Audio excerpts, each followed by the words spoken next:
शिव की जटाओं को देख के कोई एक जटा मेरे सामने से ऐसे कोई गुजरा और वो जटाएं मुझे याद आई।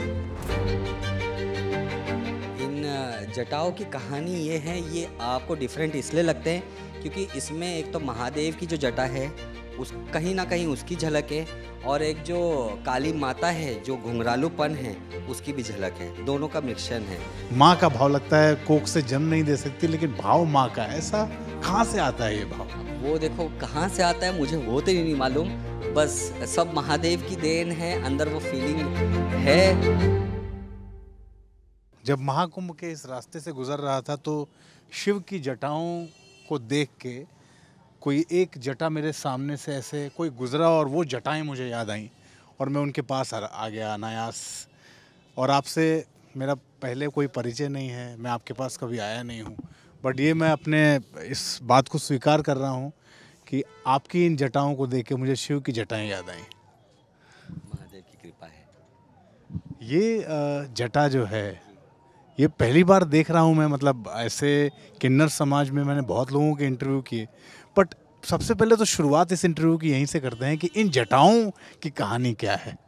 इन जटाओं की कहानी ये है, ये आपको डिफरेंट इसलिए लगते हैं क्योंकि इसमें एक तो महादेव की जो जटा है उस कहीं ना कहीं उसकी झलक है, और एक जो काली माता है जो घुंघरालूपन है उसकी भी झलक है, दोनों का मिश्रण है।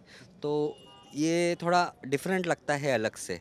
इसको मुझे कैरी करते हुए 10 साल हो गए हैं। 10 साल से आप ऐसे चलती हैं जी। इसको लेके? तो पहले सबसे पहले जब इसको बनाया था भाव क्या था कि ऐसे ऐसे बाल रखने हैं, क्या भाव आया मन में? देखो मैं तो हूँ सबसे पहले महादेव की भक्त। तो कहीं ना कहीं मुझे ना जब एक जटा वाला जो साधु संत दिखते थे तो मुझे ऐसा लगता था कि नहीं मेरे भी जटा हो। मैंने काफ़ी ट्राई किया, मेरे जो ओरिजिनल बाल हैं उसको मैंने वो आजकल वो हेयर स्प्रे आता है ना स्टाइलिंग के लिए, कड़क हो जाता है, वो लगा के मैंने यूं यूं यूं ऐसा किया, लेकिन वो क्या वॉश करने के बाद खुल जाता था। फिर काफ़ी बार मेरा एक दो बार मेरा बनारस घाट पे आना हुआ, जब मैंने साधु संतों को देखी कि उनकी जटाएं हैं, बस भस्म लगे हुए हैं, लेकिन काफ़ी वो अनहाइजीनिक, जो अंदर एक वो गुथ हो जाता है, टेंगल हो जाता है, वो टेंगल हो गया है, किसी के आधे टूटे हैं, कोई सुई धागा से ऐसा लटका के अटका के रखा हुआ है। तो एक दिमाग में आया कि ये जटा तो है चलो इनकी, लेकिन इनको संवारने वाला कोई नहीं है।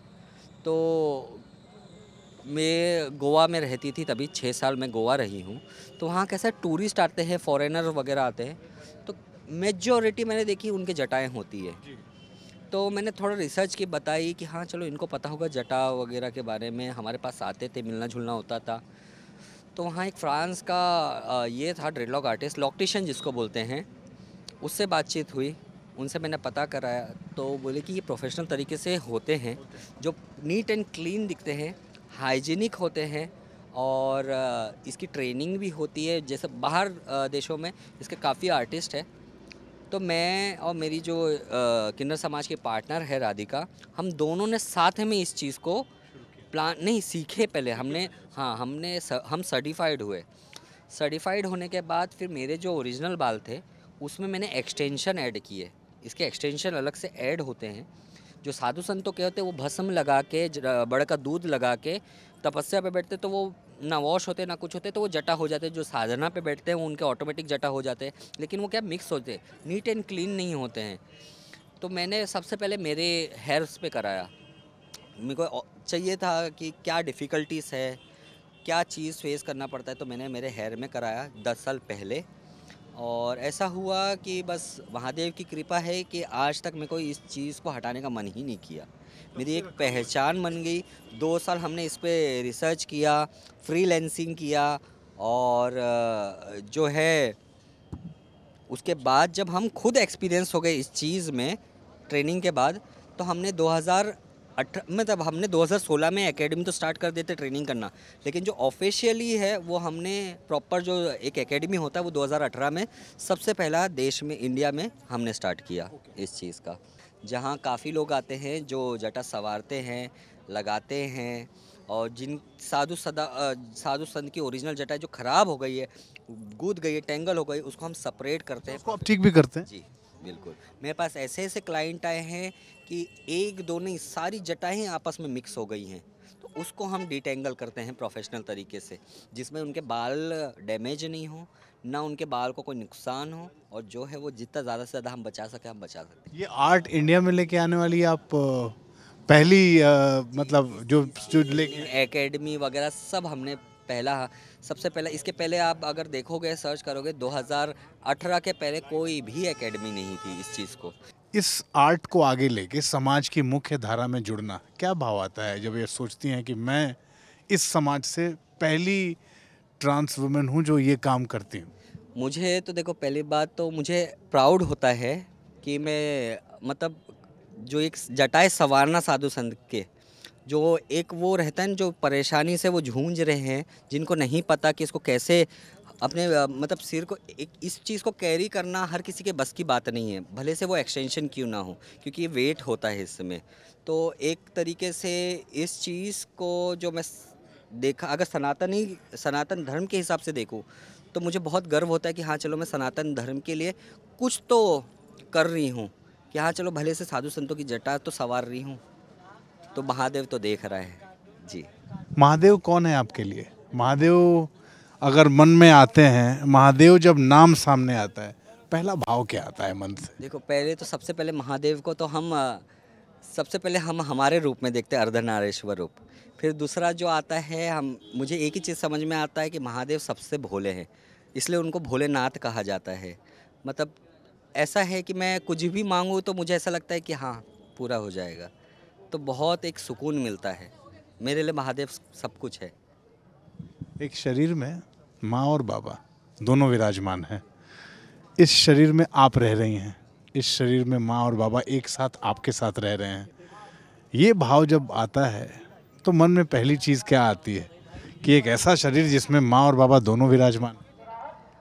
आता है ऐसा, देखो माँ और बाबा तो नहीं बोल सकती मैं, हाँ मुझे ऐसा हमेशा फील होता है कि हाँ एक मैं माँ हूँ।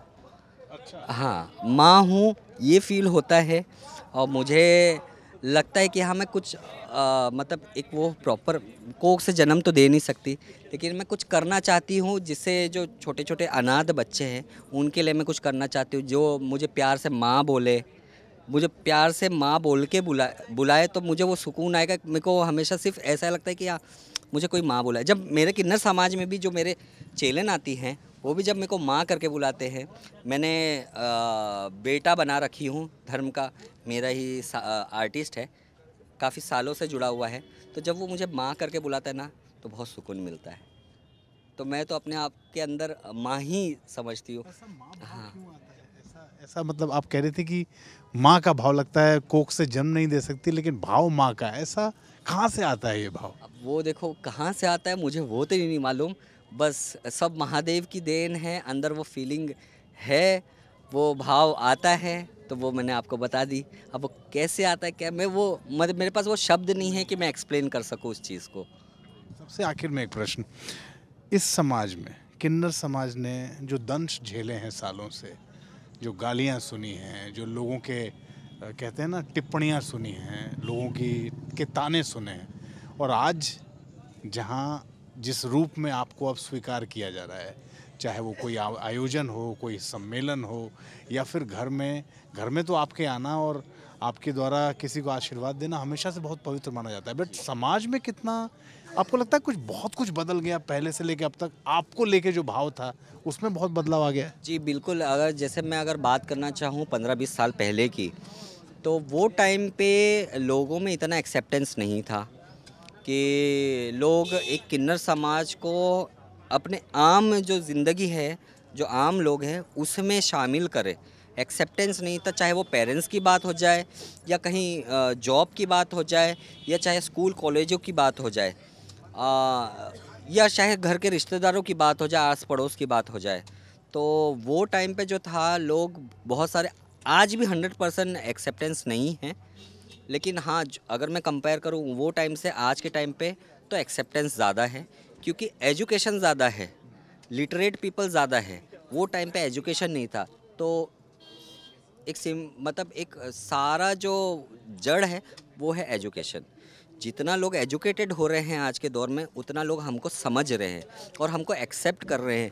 पहले कैसा होता था कि हाँ किसी के घर में बच्चा होता था, या शादी ब्याह होती थी तो लोग किन्नरों को नाचने बुलाते थे या बधाई लेने बुलाते थे, आशीर्वाद लेते थे। लेकिन आशीर्वाद लेने के बाद, हमको पूजने के बाद, हमसे आशीर्वाद लेने के बाद हमको एक्सेप्ट नहीं करते थे समाज में। जो एक वो था एक बोलते हैं ना, दूरियां थी उस चीज़ में, एक आम जीवन, आम लोगों के साथ उठने बैठने में और एक आशीर्वाद लेने में। वो सिर्फ, मुझे ऐसा लगता है कि वो टाइम पे सिर्फ नाम के तौर पे था या तो फिर डर के तौर पे था, दोनों में से एक चीज़ होती है। लेकिन आज ऐसा है कि लोग आशीर्वाद के लिए, वो तो देखो जो बधाई लेना, खुशियों में जाना, आशीर्वाद लेना, ये हमारी जन्म अधिकार है, तो ये तो जन्म ज़िंदगी चलते रहेगा। लेकिन आज के दौर में कैसा है, लोग उसमें भी एक्सेप्ट कर रहे हैं। और साथ ही साथ जब कोई हमारे किन्नर समाज से कोई प्रोफेशनल लाइफ अगर ये करता है, डिसाइड करता है या आगे बढ़ता है, तो उसमें भी काफ़ी लोग सपोर्ट करते हैं। मुझे भी काफ़ी लोग ने सपोर्ट किया है, हमारे किन्नर समाज ने भी सपोर्ट किया है। इसलिए हमारे समाज में से कोई दरोगा बन रहा है, कोई डॉक्टर बन रहा है, कोई विधायक बन रहा है, तो ये सपोर्ट है, तो काफ़ी चेंज हो रहा है। सबसे आखिर में एक सवाल, जब दर्पण के सामने खड़ी होती हैं, आईने के सामने, तो माँ ज़्यादा दिखते हैं या बाबा? ना, मुझे तो सिर्फ माँ ही दिखती है। मुझे सिर्फ माँ दिखती है, बाबा कभी। कि मुझे भी आपके अंदर माँ ही दिख रही है। जब मैं आपके रूप को देख रहा हूँ तो मुझे माँ ज़्यादा दिखती है, इसलिए मुझे लगा मैं अपना प्रश्न आपसे भी पूछ के देखता हूँ कि आपको ज़्यादा कौन दिखता है। मैं अपने आप को एज अ माँ ही देखती हूँ और माँ ही देखना पसंद करूँगी। और मुझे अगर कोई बोले माँ कह के, तो वही सबसे ज़्यादा मैं पसंद करूँगी। जब श्रृंगार करती हैं तो माँ की तरह सजती हैं। बिल्कुल माँ की तरह सजती हूँ। जब मैं श्रृंगार करती हूँ तो मैं काली माँ की तरह सजती हूँ। बड़ी बड़ी बिंदी, घुंघराले बाल, बड़े बड़े, चमक धमक। हम किन्नर समाज जो श्रृंगार करते हैं, वो महादेव को प्रसन्न करने के लिए करते हैं, क्योंकि उनको श्रृंगार सबसे ज़्यादा पसंद है, तो हम उनके लिए श्रृंगार करते हैं।